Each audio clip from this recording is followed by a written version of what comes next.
जय जिजाऊ. मी इंदू गायकवाड. हिरकणी बुरुज माझं साम्राज्य या बुरुजावर आपलं स्वागत करते. आजचा वेगळा विषय आहे, तरुणाईचा आहे, तरुण मुला-मुलींचा आहे. तो आहे ब्रेकअपच्या संदर्भात. सध्या या विषयाची जोरदार चर्चा असते मुला-मुलींमध्ये आणि हा विषय जरा खूप वेगळा आणि संवेदनशील आहे. काय होतंय, की मुलांना काय हवं असतं? आधार हवा असतो, प्रेम हवं असतं, माया, आनंद, समाधान या सर्व गोष्टी हव्या असतात. त्या वयाच्या टप्प्यावर आल्यानंतर त्यांना या सगळ्या गोष्टींची जाणीव होत असते. कुठेतरी आजूबाजूचं माहिती होते. स्वतःच्या इंटरनल डेव्हलपमेंट होतात, शारीरिक, मानसिक आणि त्यामध्ये त्यांना या गोष्टींची तीव्रता जाणवायला लागते आणि मग या गोष्टी ते शोधत असतात. मग हे शोधण्यासाठी त्यांना या मित्रपरिवाराची गरज असते, जवळच्या आपल्या जोडीदाराची गरज असते. असं आई-वडिलांपासून मग ते वेगळ्या जगामध्ये आलेले असतात आणि आजूबाजूचे मित्र-मैत्रीण करतात ना, मग आपल्यालाही ते करायला हवं. आपणही समवयस्क आहोत, आपणही एकत्रित आहोत, आपणही मुला-मुलींच्या सानिध्यात आहोत. तर मग ह्या गोष्टींची जशी इतरांना गरज आहे, तशी आपल्याला पण गरज आहे. अशी पण एक मानसिकता त्या तरुणाईची होते, मुला-मुलींची होते आणि मग त्यांना ह्या गोष्टी नव्याने समजायला लागतात. जसं ते सराउंडिंगमध्ये मिसळतात ना एकमेकांमध्ये, तेव्हा त्यांना ते जाणवायला लागतं, की "अरेच्या! आपल्याला पण या गोष्टींची गरज आहे तर." ते किती अभ्यासामध्ये असले किंवा इतर कशातही व्यस्त असले ना, तरी आजूबाजूचा जो संगतीचा परिणाम असतो, तर मग त्यामध्ये ते स्वतःला शोधायला लागतात आणि त्यांच्या जशा गरजा आहेत, तशा आपल्या पण गरजा आहेत. तर असा पण एक त्यांचा समज होऊन जातो आणि मग ते या गोष्टींमध्ये पडतात. मग आता याच्यामध्ये पडल्यानंतर होतंय काय, की ते फक्त जसं अभ्यास करत असतात म्हणजे अभ्यासाचं जसं नियोजन असतं, की कसा अभ्यास करायचा, कुठल्या विषयाचा करायचा, कुठला क्लास लावायचा, कशा पद्धतीने ह्याचं जे अभ्यासाचं एक त्यांचं नियोजन असतं ना, तसंच इतर गोष्टींचं पण काही नियोजन असतं बघा. कुठं ट्रेकिंगला जातात, सहलीला जातात.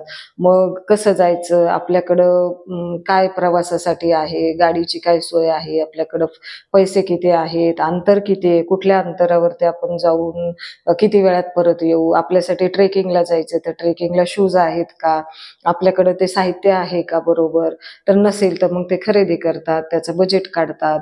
सगळ्या गोष्टींचं कसं असतं, एक स्टडी असतो बघा. त्या गोष्टींचा एक स्टडी असतो, ऑब्झर्वेशन असतं, सर्चिंग असतं आणि प्लॅनिंग असतं. पण इथं काय होते गडबड त्यांची, इथं ह्या गोष्टींना पूर्ण ड्रॉप केलं जातं.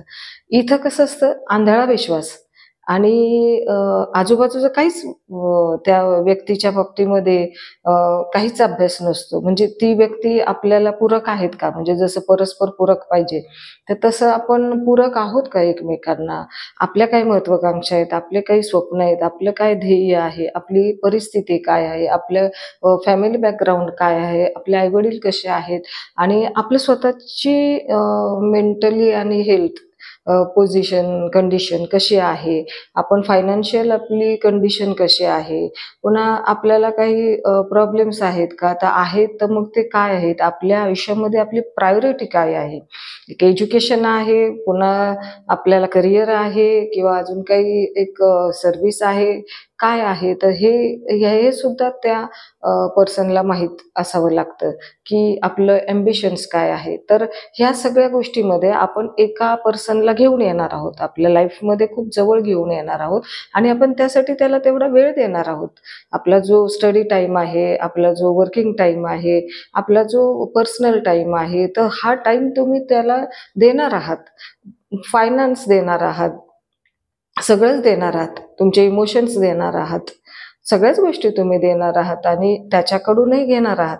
असं नाही की तुम्हीच देणार आहे आणि समोरच्याकडनं काहीच घेणार नाही, तर असं नाही. तर ती इन्व्हेस्टमेंट दोन्हीकडनं असणार आहे. तर मग समोरची पर्सन जी आहे, ती पर्सन तुम्हाला किती सक्षम आहे त्या गोष्टी द्यायला. आता तुमची समजा फायनान्शियल कंडिशन नाहीये आणि समोरच्या पर्सनची आहे चांगली फायनान्शियल कंडिशन, तुम्ही वेल एज्युकेटेड, चांगले हुशार आहात, तुम्हाला चांगला स्टडी आहे, समोरची पर्सन जी आहे ती अभ्यासात हुशार नाहीये, ती सर्वसाधारण आहे किंवा परिस्थितीने डाऊन आहे, तेवढी मॅच्युअर नाहीये आणि अशा गोष्टी ज्या असतात तर त्या ह्या कुठेतरी ह्या डिफरन्स असतातच ना, मॅच होत नसतातच. म्हणजे तुम्हाला कसं असतं, तुम्ही जो सर्च केलेला असतो ना इतर गोष्टीला, तर ह्या गोष्टीला तुम्ही सर्चिंग करत नाही. जेव्हा तुम्ही स्टार्टिंग करता, ब्रेकअप तर हा एंड आहे, पण जेव्हा तुम्ही हे स्टार्ट करता, याच्यामध्ये तुम्ही प्रवाहामध्ये येता या गोष्टीच्या, तर त्यावेळेला जो स्टार्टिंगला जे करायचं असतं ना, तर तिथे तुमची गडबड अशी होते. आता तुम्ही 20% घेऊयात आपण प्रमाण. 20% तुम्ही काय करता, फोनवरती बोलत असतात. तुमचं कम्युनिकेशन फोनवर असतं किंवा मग तुम्ही भेटता, बोलता, एकत्र येता, तुम्ही वेळ घालवता, चर्चा विनिमय करता. हे सगळं किती करता तुम्ही? फक्त 20% करता. 100% तुम्ही ते कधीच करत नाही. फक्त 20% तुमचं ते करणं असतं आणि मग बाकीच्या 80%चं काय? बाकीच्या 80%चं काय? जे तुम्ही इतर छोट्या-छोट्या गोष्टींमध्ये जो स्टडी करता, जो पेपर वर्क करता, कुठं जायचं म्हटल्यावर हिशोब ठेवता ना तुम्ही. आहे किती तुमच्याकडे बॅलन्स, तुमचा खर्च किती होणार आहे, शिल्लक किती राहणार आहे, कुठं होणार आहे, हॉटेलला किती होणार आहे, पेट्रोलला किती जाणार आहे, आपण कुठं काय खाणार आहोत, ते पण काय खाणार आहोत, जेवण करणार, नाश्ता करणार, चहा घेणार, काय करणार, त्याचा सुद्धा तुमचा खर्च असतो. मग तो तुम्ही लिहून ठेवलेला असतो ना, म्हणजे पेपर वर्क केलेलं असतं तुम्ही. पण या ठिकाणी बघा, तुम्ही पेपर वर्क करत नाही. तुमच्याकडे भरपूर फुलस्केपच्या वह्या, पेन, सगळं काही एज्युकेशनल सगळं मटेरियल असतं, पण तुम्ही त्याचा वापर करत नाही.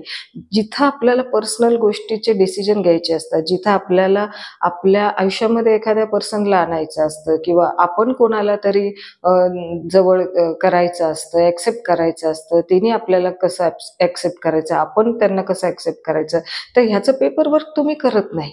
त्याचं जे स्टार्टिंग जे आहे ना या गोष्टींचं, ते तुम्ही तिथं ते करत नाही. तिथं फक्त 20% करता तुम्ही, बाकीचे 80% करत नाही.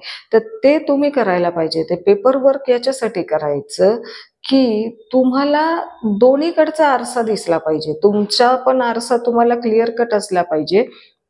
समोरच्या पर्सनचा पण आरसा तुमच्या पुढं डोळ्यासमोर क्लिअर असला पाहिजे. म्हणजे रिॲलिटी, वस्तुस्थिती ही समोर क्लिअर असली पाहिजे. तुम्ही फोनवरती तुम्हाला तुम्ही जे काही विचाराल, जी माहिती विचाराल किंवा जे तुमचे इमोशन्स तुम्ही व्यक्त कराल, तर फोनवरती आल्यानंतर तुम्हाला काय माहिती की समोरचा पर्सन जो आहे तो खरं किती बोलतोय, खोटं किती बोलतोय. आपण तिथं काही पाहिला नसतो. आपण त्याच्यावरती डोळे झाकून विश्वास ठेवतो. जो बोलेल ते आपण ऐकतो मन लावून आणि तेच खरं समजून चालतो.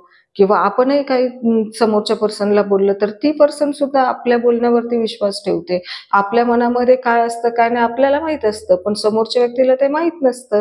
आणि फोनवरती तुम्ही बोललेल्याला प्रूफ काय आहे, कशावरून खरं बोलताय आणि कशावरून तुमच्या चेहऱ्यावरचे हावभाव काय आहे, तुमच्या फिलिंग्स काय, ते तुम्हाला डोळ्यांनी समोरासमोर वाचताच येत नाही. मग अशा वेळेला तुमचं हे सगळं काय आहे कम्युनिकेशन हे फक्त वेगळं असतं. तर ते तुम्ही ॲक्च्युअली पेपर वर्क केलं पाहिजे. पेपर वर्कमध्ये काय करायला पाहिजे, तुमचे जे सगळं काही गोष्टी आहेत, तुमचे ॲम्बिशन्स, तुमचे गोल्स, तुमचे ड्रीम्स, तुम्हाला काय करायचं, तुमचा स्वभाव कसा आहे, तुमचं नेचर कसं आहे, मनाचं कसं आहे, तुमचं फायनान्शियल कसं आहे, ते सगळं फुलस्केपवर क्लासिफिकेशन करा ना. 2 पार्ट करा. एक तुमचा पार्ट करा, एक तुमच्या पार्टनरचा पार्ट करा. जे काही तुम्ही नातेसंबंधात असाल किंवा काही तुम्ही फ्रेंड्स असाल, तुमचं प्रेम असेल, जे काही असेल ते. कुठलंही नातेसंबंध असू दे. असं काही नाही की आपलं प्रेमच आहे आणि प्रेमातच आपण आकंठ बुडालेलो आहे आणि आपल्याला समोरच्या व्यक्तीबरोबर प्रेमच झालंय आणि प्रेमच व्हायचंय, तर असं नाही. तर तुमचं जे काही नातं असेल, त्यास तुम्ही त्यांना वेळ देणार आहात, तुम्ही त्यांच्यासोबत राहणार आहात, एकमेकांना सपोर्टेड राहणार आहे, आधाराने राहणारे आहात एकमेकांच्या. तर तुम्ही एक फुलस्केप पानावरती तुमचं सगळं लिहा, एक फुलस्केप पानावर त्यांचं सगळं लिहा. ते क्लासिफिकेशन करा. तुमचं नेचर कसं आहे, त्यांचं नेचर कसं आहे. ही कंडिशन आल्यानंतर मी असा असतो स्ट्रॉंग, समोरची पर्सन त्या गोष्टीला मग स्ट्रॉंग राहू शकते की नाही, तिचं नेचर कसं आहे ते तिथं तुम्ही बघू शकता. किंवा अडचणीच्या काळामध्ये आपल्याला साथ द्यायला सक्षम आहे की नाही समोरची व्यक्ती. आपण काय, आपण गरीब घराण्यातले आहोत, आपले आई वडील गरीब आहे, आपले साधे आहेत, अशिक्षित आहेत, मोलमजुरी करणारे आहेत, आणि आपण जर जो पार्टनर एक खूप पैशावाला पाहतोय किंवा आपल्या आयुष्यामध्ये येतोय किंवा आपण त्यांच्या संपर्कामध्ये आहोत, जवळच्या नातेसंबंधात आहोत, तर त्याचे परिणाम काय होणार आहेत. आपल्या ज्या अपेक्षा आहेत, आपण जे आपले जे ड्रीम्स आहेत, आपली जी महत्वाकांक्षा आहे, आपलं जे काही आपल्याला अपेक्षा आहेत, तर त्या पूर्ण करायला किंवा त्याला साथ द्यायला समोरची पर्सन तेवढी तिची तयारी त्या पर्सनची आहे का? ती तेवढी आपल्याला भक्कम आधार द्यायला, भक्कम साथ द्यायला तयार आहे का? तर हे तुम्हाला असं तोंडावर बोलून नाही ना चालणार, ते तुम्हाला पेपर वर्कच करावं लागेल ना. तिथं तुम्हाला दिसेल ना, विरोधाभास दिसेल तुम्हाला, एज्युकेशनचा डिफरन्स दिसेल, फायनान्शियल डिफरन्स दिसेल, तुमची मॅच्युरिटी दिसेल, तुमचं दिसणं, तुमचं सौंदर्य, तुम्ही सौंदर्याला महत्त्व देत असाल तर मग समोरच्या पर्सनमध्ये ते सौंदर्य आहे का? तुम्ही साधेपणाला महत्त्व देत असाल, तुम्हाला मिरची भाकरी, भाजी भाकरी चालणारी आहे आणि समोरच्याला पंचपक्वान्न पाहिजे, तर तिथे तुमचं मॅच होणारच नाही ना. तुम्हाला हॉटेलमध्ये साधं कटिंग चहा चालणारे, चहा बिस्किट चालणारे, काही खाल्लं चालणारे, समोरच्याला ते नसेल, बर्गर पिझ्झा हवा असेल, कोल्ड कॉफी हवी असेल, तर जिथं तुमचं 10 रुपयाची तुमची ऐपत आहे, तिथं तुम्ही त्या समोरच्या पार्टनरसाठी 100-200 रुपये खर्च करू शकताय का? पैशाचं नाटक आणू शकताय का तुम्ही? त्या त्या समोरच्याची गरज भागवू शकताय का? त्याची इच्छा भागवू शकताय का? त्यांचे काय ड्रीम्स आहेत, त्यांच्या काय अपेक्षा आहेत, त्या तुम्ही पूर्ण करू शकताय का? आणि शकत असतील, तुम्हाला शक्य असतील, तर त्या कितपत शक्य आहे, त्याच्यासाठी सोर्सेस काय आहेत तुमच्याकडे, तुमची फायनान्शियल कंडिशन काय आहे, तुम्ही कशा प्रकारे त्या पर्सनला मदत करू शकता, याचा पण तुम्हाला राईट डाऊन तुम्ही करायला पाहिजे ना, पेपर वर्क करायला पाहिजे ना. फक्त हवेतल्या गोष्टी आणि हवेमध्ये सगळ्या गोष्टी होईल जाईल बघेन, मग मी असं करेन, मग ती परिस्थिती आल्यावर मी तसं करेल, अशी सिच्युएशन झाल्यावरच मग मी तसं करेल, आहे ना कुठं चाललोय पळून, आहे ना आपण बरोबर, करू ना आपण सगळं, असं फक्त बोलून ती वेळ अशी हवेमध्ये काढून आणि पुढं नाही जाता येत. त्याच्या मुळाशी तुम्हाला जावं लागतंय. ही जी गोष्ट तुम्हाला नंतरची आयुष्य बरबाद करते ना, तर ही तुमची स्टार्टिंग आहे ना, ती स्टार्टिंगच तुमची त्याला बेस नसतो आणि तिथं तुमचा स्टडी नसतो, तिथं तुमचा पेपर वर्क नसतो, तिथं तुम्ही काहीच सर्च करत नाही, तुम्ही काहीच राईट डाऊन करत नाही. तुम्ही फक्त आंधळेपणाने फक्त पुढं जात असता आणि मग त्याचं शेवटी मग परिणाम ब्रेकअपमध्ये होत असतं. मग ते ब्रेकअप झाल्यानंतर नैराश्य.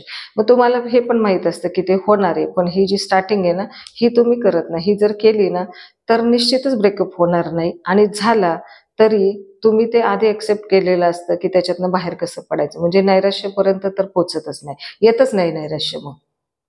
हे जे आधी तुम्ही पेपरवर्क केलं, सगळं काही तुम्ही डिटेल्स काढल्या एकमेकांच्या, तुम्ही कुठं मॅच होताय, कारण तुम्हाला कमजोरी कळल्या ना एकमेकांच्या, आपल्या स्वतःच्या पण कळतात. असं नाही की समोरच्यावरच फोकस तो कसा कुठं कमी आहे, तर असं नाही, तर आपल्या पण दिसतात आणि समोरच्याच्या पण दिसतात, त्यामुळे आपल्याकडे क्लिअर पिक्चर असतं. तर असं होऊ शकतं. मग असं झाल्यानंतर आपल्याला तर हे माहित होतं आधी असं आहे, मग तसं होणार आहे. मग ते एक ॲक्सेप्टन्स तुमची स्टार्टिंगलाच होते. तो स्वीकार स्टार्टिंगलाच होतो तुमचा. तुम्हाला माहित असतं की आपण सुंदर नाहीये दिसायला आणि समोरच्याला तर सौंदर्य पाहिजे. आपल्यामध्ये काय कमतरता आहे समोरच्याला माहिती आहे. मग समोरचा तरी सुद्धा आपल्याला ॲक्सेप्ट करतोय म्हटल्यानंतर त्याला आपण रिॲलिटी दाखवली होती की हे असं-असं आहे आणि मग असं-असं होणार आहे का ॲडजस्ट किंवा काय. मग हे सगळं एकमेकांचं समोरासमोर सगळं पिक्चर क्लिअर झाल्यामुळं काय होतं, ॲक्सेप्टन्स समोरासमोर होतं. कुठेही काही लपून राहत नाही किंवा काही नंतर कुठला धक्का बसत नाही, कुठला शॉक बसत नाही आणि कुठलं काही माणसाला एक मानसिक खच्चीकरण किंवा आत्मसन्मान तुमचा गमवायची वेळ येत नाही. असं काही घडत नाही नंतर. तर हे जे मूळ आहे, तर त्या मुळाशी ह्या सगळ्या गोष्टी राईट डाऊन करायला पाहिजे. आणि जसं अभ्यास आहे ना, तर अभ्यासाच्या बरोबर हे आपलं पर्सनल लाईफ आहे ना, हे जे आपण याच्यामध्ये आलोय, त्या प्रवाहामध्ये जर आलो नसेल तर हे करण्याची काही गरज नसते. केलं तर चांगलीच गोष्ट असते म्हणा.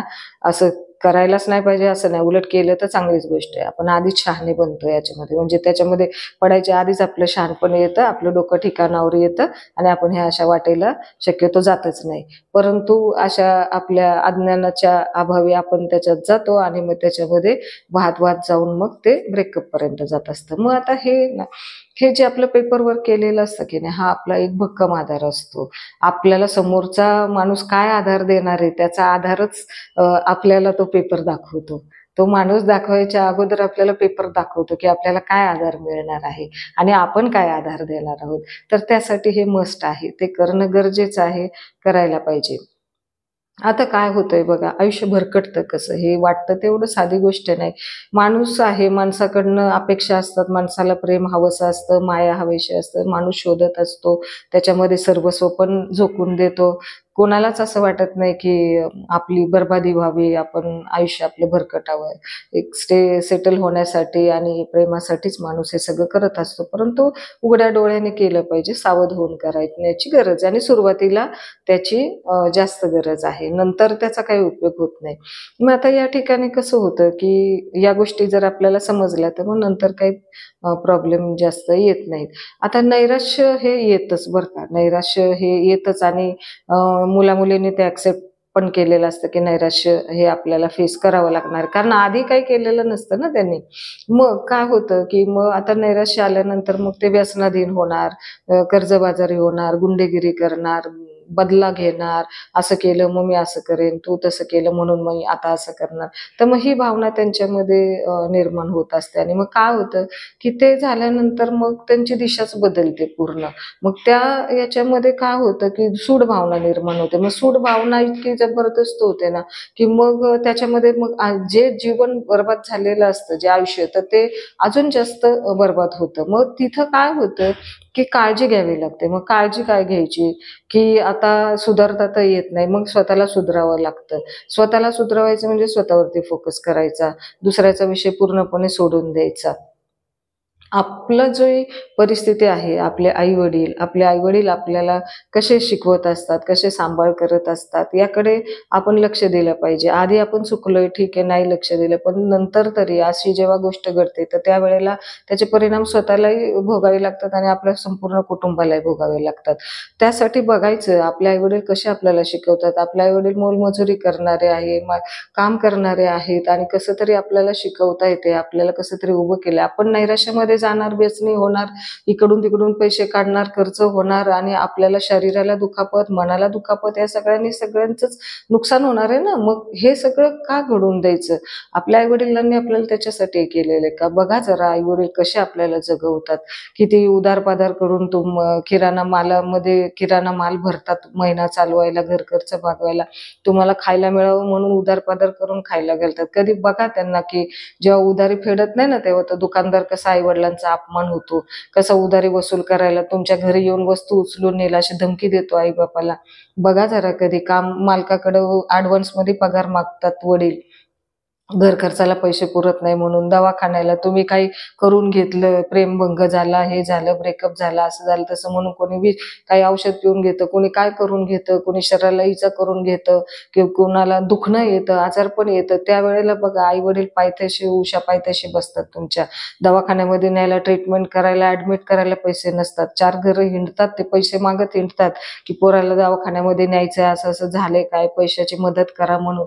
4 लोकांकडे मागावं लागतं तुम्हाला या नैराश्यातून बाहेर काढायला, या दुखण्यातून बाहेर काढायला. कधी बघा या तुमच्या ब्रेकअपचा परिणाम किती आई-बापाला भोगावा लागतो. त्यांना दुसऱ्याच्या दारापर्यंत नेऊन उभा करतो तुमचा ब्रेकअप आणि तुमची जिंदगी तिथं बरबाद होते तर होतेच. परंतु त्याचे परिणाम हे सगळे पूर्ण कुटुंबाला भोगावे लागतात. बरं ते पण झालं. नंतर तुम्हाला तरी काय सुख मिळतं सांगा बरं? तुम्हाला तरी काय अपमान, घरातून अपमान, आजूबाजूकडनं अपमान, शाळा कॉलेजमधनं अपमान, मित्रमंडळींमधून अपमान, कोणी पण टॉर्चर करणार, कोणी पण काहीही बोलणार, खिल्ली उडवणार. मग ते पण तुम्हाला पचवावं लागतं. मग ते पचवण्यासाठी तुम्ही अजून व्यसनं करता. ते तरी काय पचवणं तुम्हाला मानसिकतेच्या आवाक्याच्या बाहेर असतं. त्याचे शारीरिक, मानसिक दुष्परिणामांना तुम्हाला सामोरं जावंच लागतं. म्हणजे हा अपमान घरातले म्हणतातच ना, काम ना धंदा, काही करत नाही, शिक्षण पण नाही, शाळा नाही, कॉलेज शिकत नाही, पुन्हा कुठं कामधंदा करत नाही, आमच्या जीवावरती जगतोय, असाच घरी बसून आहे, काय उनाडक्या करतो, काय हे असली थेरं सांगितलीत कोणी करायला, अभ्यास-धंदा, कामधंदा करायचं टाकून दिलंय आणि हे असले धंदे करत बसलायत. मग त्यामुळे ते अजूनच नैराश्य मुलांना येऊन जातं आणि मुलींचं एक वेळेस ठीक आहे, की मुली घरामध्ये असतात, त्यांना काही बाहेर जावं यावं लागत नाही किंवा मग फॅमिली सपोर्ट करते त्यांना. घरात बिझी राहतात, मुले कामामध्ये बिझी राहतात, लग्न लवकर होतं, त्यांना असं बाहेर व्यसनाधीनतेकडे झुकत नाही किंवा बाहेर जास्त त्यांना कुठल्या गोष्टींना फेस करावं लागत. पण तसं मुलांना नाही. मुलांना जास्त फेस करावं लागतं, कारण मुलांना कुटुंबाकडूनही अपमान, बाहेरच्या मित्रमंडळींकडूनही अपमान, कुठं कामधंदा करण्याकडेही मानसिकता नसते, व्यसनी झालेले असतात आणि मग त्याचा पूर्ण शरीरावर, मनावर परिणाम झाल्यामुळे उभारी मनाला येतच नाही ना. जास्तीत जास्त मग डिप्रेशनमध्ये मुलांचं प्रमाण जास्त आहे जाण्याचं आणि मग ते स्वतःला असे कमजोर समजायला लागतात. आपण कुठल्या कामाचे राहिलो नाही, कुठल्या लायकीचे राहिलो नाही आणि व्यसनी झालेलो आहे, बरबाद झालोय आता आपण. तर अशी एक कमीपणाची आणि स्वतःला गिल्टी फील करत बसतात आणि मग त्या गर्तेमध्ये ते खोल जाऊन अक्षरशः व्यसनी बनतात आणि आत्महत्येचे विचार करतात आणि जातातही त्या टोकापर्यंत. तर मुलांना त्या बाबतीमध्ये फार स्वतःला संयमी ठेवणं आवश्यक आहे आणि म्हणूनच हा संयम राहावा ना, म्हणूनच पेपर वर्क करायचं असतं. म्हणूनच सुरुवातीला याची काळजी घ्यायची असते, म्हणजे आपल्याला ह्या स्टेजला जाता येत नाही, ही वेळ आपल्यावरती येत नाही. मग तिथं आपण नाही विचार करत सुरुवातीला आपल्या आई-बापाला काय वाटेल, आपली स्वप्न पूर्ण होणार नाहीत, आपणच ॲडजस्ट करतो, समोरचा आपल्याला कधी ॲडजस्ट करणार नाही. परिस्थितीचा डिफरन्स आहे, फायनान्शियल डिफरन्स आहे, एज्युकेशन डिफरन्स आहे, आपल्या प्रत्येक गोष्टीमध्ये डिफरन्स आहे. पण तुम्हाला तो डिफरन्स त्यावेळेला तुम्ही लक्षातच घेत नाही. तुम्हाला पेपर वर्क करायला नको असतं, तुम्हाला तेवढे कष्ट घ्यायला नको असतात, तुम्हाला फक्त हवेत जगायचं असतं. इतरांनी केलंय ना, इतरांचं छान चाललंय ना आणि झालं तर आम्ही सहन करू ना. मग ज्या वेळेला वेळ येते तेव्हा का नाही सहन होत मग? तेव्हा का मग तुमची अशी बरबादी होते? का मग अशी अवस्था होते?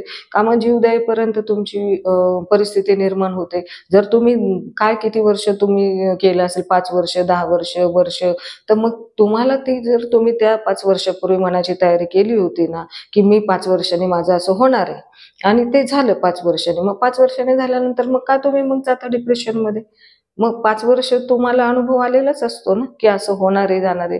मग ह्याची काळजी अगोदरच घेतली तर ही वेळ येणार आहे का सगळ्यांवरती? म्हणजे आई-बापांनी लहानचं मोठं करायचं, कर्जबाजारी व्हायचं, शिक्षण-पाणी करायचं, तुमचं सगळं करायचं, तुम्हाला सगळं लाईनला लावून द्यायचं आणि तुम्ही मात्र असं पूर्णपणे अविचाराने असा निर्णय घ्यायचा, यामध्ये अडकायचं आणि अडकल्यानंतर स्वतःला बरबाद करून घ्यायचं. याचा काय उपयोग आहे सांगा बरं? काय उपयोग आहे याच्यातून? तुम्ही काय अनुभवलं? काय घेतलं? काय मिळवलं?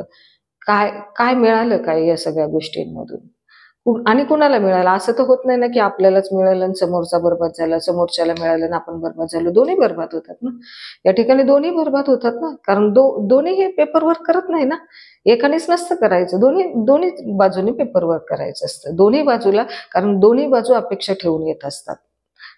कुठेतरी दोन्ही बाजूचे दोन्ही पार्टनर्सचे काहीतरी एक स्वप्न असतात, काही अपेक्षा असतात.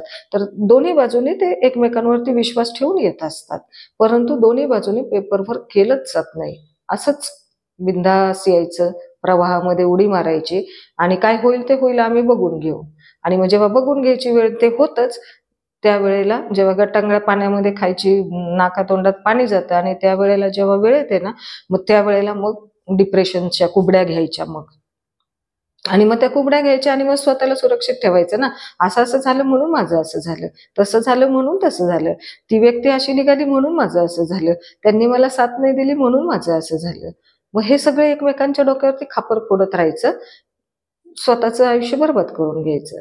याचा काय उपयोग काय आहे? म्हणून हे जे सध्या जे चालू आहे ना, की ब्रेकअप आणि त्याच्यातनं असं बाहेर या, तसं बाहेर या, हे करा, ते करा. मग ते हे सगळं तुम्ही करताय, पण हे करण्याची वेळच नका ना येऊन देऊ. हे करण्याची वेळच येऊन देऊ नका. प्रत्येक माणूस वेगळा आहे, प्रत्येकाचं नेचर वेगळं आहे, प्रत्येकाच्या भावना वेगळ्या आहेत, प्रत्येकाची स्वप्न, महत्वाकांक्षा, गोल, परिस्थिती, आई-बाप, भावंड सगळं काही वेगळं आहे. हे वेगळं काय आहे, त्या वेगळेपणामधून कमतरता एकमेक कसे भरून काढतील, ह्याचा फोनवर फॉलोअप नका घेऊ, याचा पेपर वर्क करा. पेपर वर्क मध्ये तुम्ही ती वस्तुस्थिती मांडा दोन्ही बाजूंची. कोणीच नैराश्यामध्ये जाणार नाही. ब्रेकअप झाला तर होऊ द्या, ब्रेक होणार. तो ॲक्सेप्ट करा. तो कधी ॲक्सेप्ट करता? स्टार्टिंगलाच ॲक्सेप्ट करता. पण नैराश्य मात्र येणार. कारण ब्रेकअप नाही बर्बाद करत, नैराश्य बर्बाद करतं. तुम्हाला ब्रेकअप नाही संपवत, तुम्हाला नैराश्य संपवतं. कारण तिथं तुम्ही निम्मे संपलेले असता. ना माणसात राहत, ना स्वतःच्या जगामध्ये राहत. सगळ्याच बाजूने गर्तेतच सापडतात ना, आर्थिक, शारीरिक, मानसिक, सामाजिक. काहीच कामाचे राहत नाही माणूस. दिवस रात्र तेच व्यसनामध्ये, त्याच विचारांमध्ये, त्याच ना शरीराची काळजी, ना मनाची काळजी, ना आपल्या आईबापाची काळजी, ना आपल्या भविष्याची काळजी, ना माणूस त्या जगातून असा बाहेरच फेकला जातो संपूर्णपणे. आणि ती जेव्हा वेळ येते ना, तेव्हा त्या वेळेला कळत असतं ते. म्हणून जे तुम्ही म्हणता ना, की हे होणार आहे आम्हाला माहिती आहे, त्याचं नाही का झालं, तिचं नाही का झालं, अमक्याचं झालं, तमक्याचं झालं, मग ते काय झालं तर माझंही होईल, झालं तर झालं, मी बघून घेईल. आणि जेव्हा बघून घ्यायची वेळ येते त्यावेळेला बघून घ्यायला सुद्धा आपण आपले उरत नसतो. स्वतःचे स्वतः राहत नाही, काय बघून घेणार आणि त्यावेळेला काय करणार? मग तुम्हाला जास्ती धडपड करावी लागते, जास्त सगळे वेगळे मार्ग अवलंबावे लागतात. त्याचा ताण येतो भयंकर, ताणतणाव वाढतो, खर्च वाढतो, वेळ जातो, तुमची संधी जाते, तुमची स्वप्न दुसऱ्या बाजूला भरकटतात, तुमच्या महत्वाकांक्षा डाऊन होतात, तुमचं फ्रेंड सर्कल बाजूला अस्ताव्यस्त होतं, जीवनच अस्ताव्यस्त होतं, अस्थिर होतं सगळं काही आयुष्य. एवढं सगळं जर व्हायचं नसेल, स्वतःला स्टेबल करायचं असेल, स्ट्रॉंग करायचं असेल, सगळ्या गोष्टी करून करायचं असेल, सर्वप्रथम फुलस्केप पेपर हातात घ्या, पेन हातात घ्या आणि राईट डाऊन करा. दोन्ही बाजू क्लिअर कट, तो आरसा, ती वस्तुस्थिती तुम्हाला त्यावेळेला पुढं काय घडणार आहे, काय घडू शकतं, हे असं केलं तर काय घडणार नाही, काय घडेल हे तुम्हाला स्टार्टिंगला कळतं. म्हणतो ना आपण मुळाशी जायला पाहिजे. झाडाला पाणी घालतो ना आपण, वर पानांना घालून उपयोग नाही ना, त्याच्या मुळाशी घालावं लागतं ना. कुठल्याही गोष्टीचं मूळच महत्वाचं असतं, स्टार्टिंगच महत्वाचं.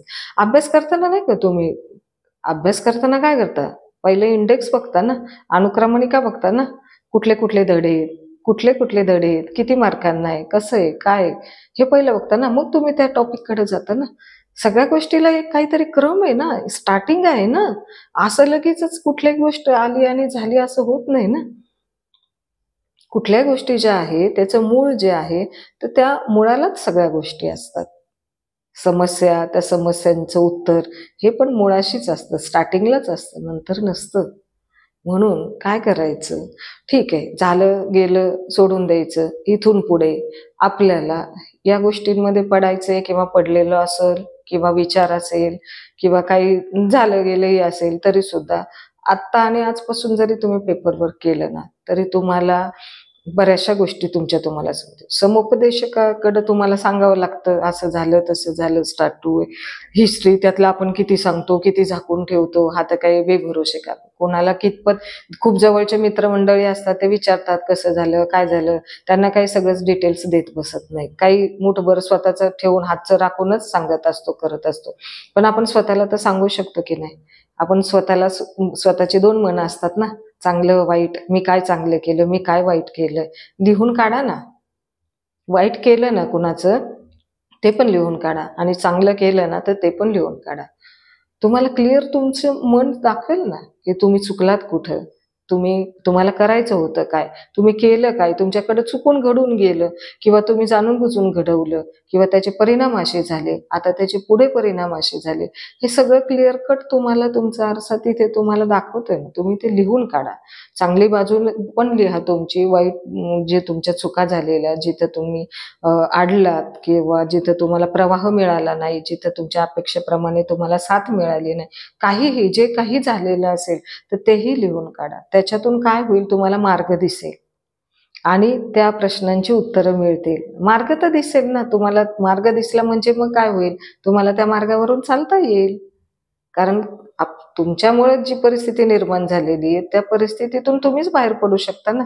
कारण त्याच्यामध्ये तुम्ही सगळा विचार करूनच त्याच्यात पडलेला असता ना. मग त्याच्यामध्ये बाहेर काढायला दुसरं कोणी येत नसतं, तर ते स्वतःलाच बाहेर पडावं लागतं.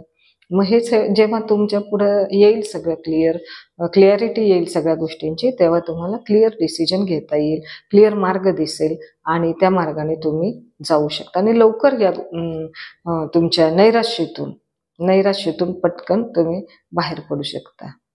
तर याच्यावर जरूर विचार करा आणि आज आणि आत्तापासूनच फुलस्केप पेपर घ्या, पेन घ्या आणि तो स्टडी समजून मस्ट कंपल्सरी करा. टाइम टेबल करतो ना अभ्यासाचं, सगळं काही आपलं अभ्यासाचं प्लॅनिंग असतं ना, तसंच हे करायचं.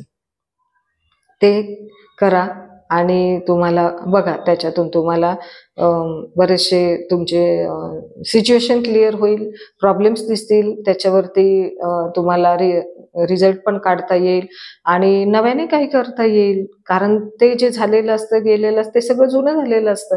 होऊन गेलेलं असतं ना, 5 वर्ष, 10 वर्ष काय असेल ते. ते होऊन गेलेलं असतं ना. आता त्याच्यावरती विचार करून आणि तुम्ही जे काही घडलंय तर त्याला डागडुजी करून पुन्हा वेल्डिंग करून किंवा काय करून पुढे नाही नेऊ शकत. कारण तिथं ते कट झालेलंच असतं. तिथं तुम्ही फक्त ते जोडलेलं असतं. कुठंतरी ॲडजस्टमेंट केलेली असते. कुठंतरी म्हणतो ना आपण ठिगळ लावलेलं शिवून, पण ते कुठंतरी फाटलेलं असतंच ना. ते ठिगळ जे आहे ते ठळकपणे दिसतंच ना. ठीक आहे, नाही दुसरं कोणाला दिसलं, पण आपल्याला तर दिसतं ना. दुसऱ्याला नाही दिसलं तरी आपल्याला स्वतःला तर दिसतंच ना, की इथं आपलं फाटले होते इथे कपडे आणि इथं आपण ठिगळ लावलेले. आपल्याला माहित असतं, की नेमकं कुठं फाटलेलं आहे आणि कुठं आपण जोडलेलं आहे. तर हे जे एखादी वस्तू आपण जशी वेल्डिंग करतो, दिसते ती बाहेरून, की कुठेतरी याला जोड दिलेला आहे. तसं कुठेतरी तुम्ही ही नाते ॲडजस्ट केलेले असतात, जुळवून घेतलेले असतात. मैत्री खातर किंवा कुठल्या कायद्याखातर किंवा दबावाखातर किंवा प्रेमाने समजून घेऊन किंवा क्षमाशील वृत्तीने कसंही कुठल्याही ज्या ज्या परिस्थितीनुसार तुम्ही जर ते जोडून घेतलं असेल, पण ते तुम्हाला दिसतं ना क्लिअर, की या ठिकाणी या कारणांमुळे मला जोडून घ्यावं लागलं किंवा मला ते ॲडजस्ट करावं लागलं. तर हे सगळं तुम्हाला दिसेल ना, ते सगळं तुम्हाला दिसेल आणि मग तुम्ही काय होल त्याच्यातून अलगदपणे स्वतःला सावरायला आणि बाजूला व्हाल.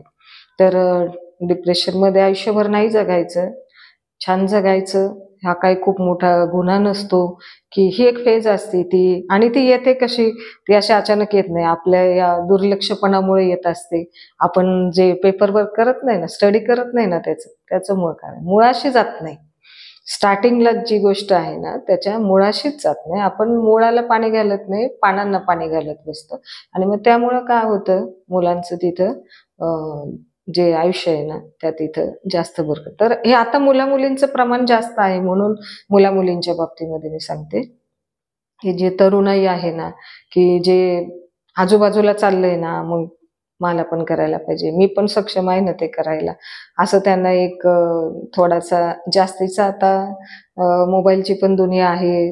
जरा पैसे पण जरा चांगले मिळतात आई-वडिलांकडून आणि सगळ्या बाकीच्या गोष्टींचंही ज्ञान झालेलं आहे. त्यामुळं तरुणाई, ही तरुण मुलं-मुली कमी वयाची सुद्धा यामध्ये भरकटत चाललेली आहे आणि 15-20 वर्षाच्या मुलांनी माझं ब्रेकअप झालंय आणि काहीतरी दुसरेच उद्योग करत बसले, तर हे तितकंसं समाज व्यवस्थेलाही चांगलं नाहीये, व्यक्तिगत आयुष्यातही चांगलं नाही, बरबादीचं लक्षण आहे आणि ह्या अशा गोष्टी सर्रासपणे घडत आहेत. मुलं-मुली बिनधास्त बोलतात, आमचं ब्रेकअप झालं, आमचं ब्रेकअप झालं.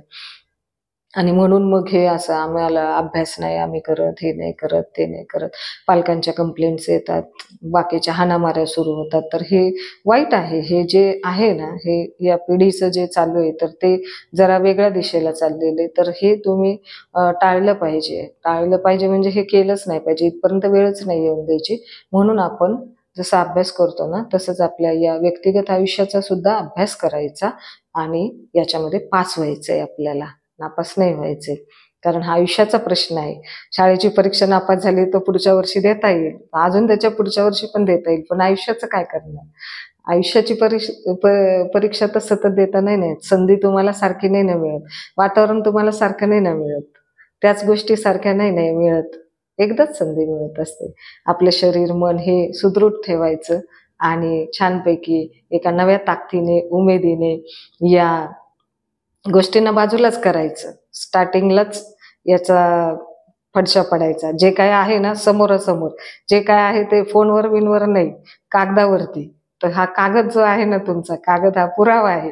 तुमच्या मनाचा आरसा आहे, समोरच्याचा पण आरसा आहे, दोन्ही बाजूचा आरसा आहे. तर ते एकमेकांच्या चेहऱ्यावर नका बघू.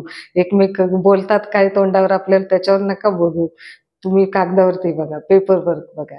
नक्कीच तुम्हाला या गोष्टींच्या वाट्याला येणारच नाहीत या गोष्टी तुमच्या.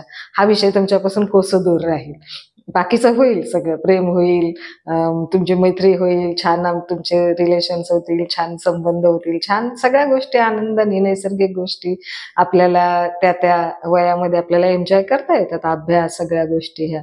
पण हे जे नैराश्य आणि बरबादी आणि हे सगळं आई-वडिलांचं नुकसान, कुटुंबाचं नुकसान, आपल्या स्वतःचं व्यक्तिगत आयुष्याचं नुकसान, तर हे चांगलं नाही, हे वाईट आहे. तर हे आयुष्याला चांगलं नाही, म्हणून मग त्या गोष्टींना आपण पूर्णपणे टाळायचंय. तर विचार करा या गोष्टीवरती आणि विचार केला, एका हातामध्ये तुम्ही पेपर आणि पेन घ्या, विचार करा आणि लगेचच राईट डाऊन करा. तुम्ही पॉइंट आउट करा, लिहायला सुरुवात करा. बघा तुम्हाला तुमचा रिझल्ट लगेचच ऑन द स्पॉट मिळेल. तर करा, नक्की करा. पुन्हा भेटू. धन्यवाद.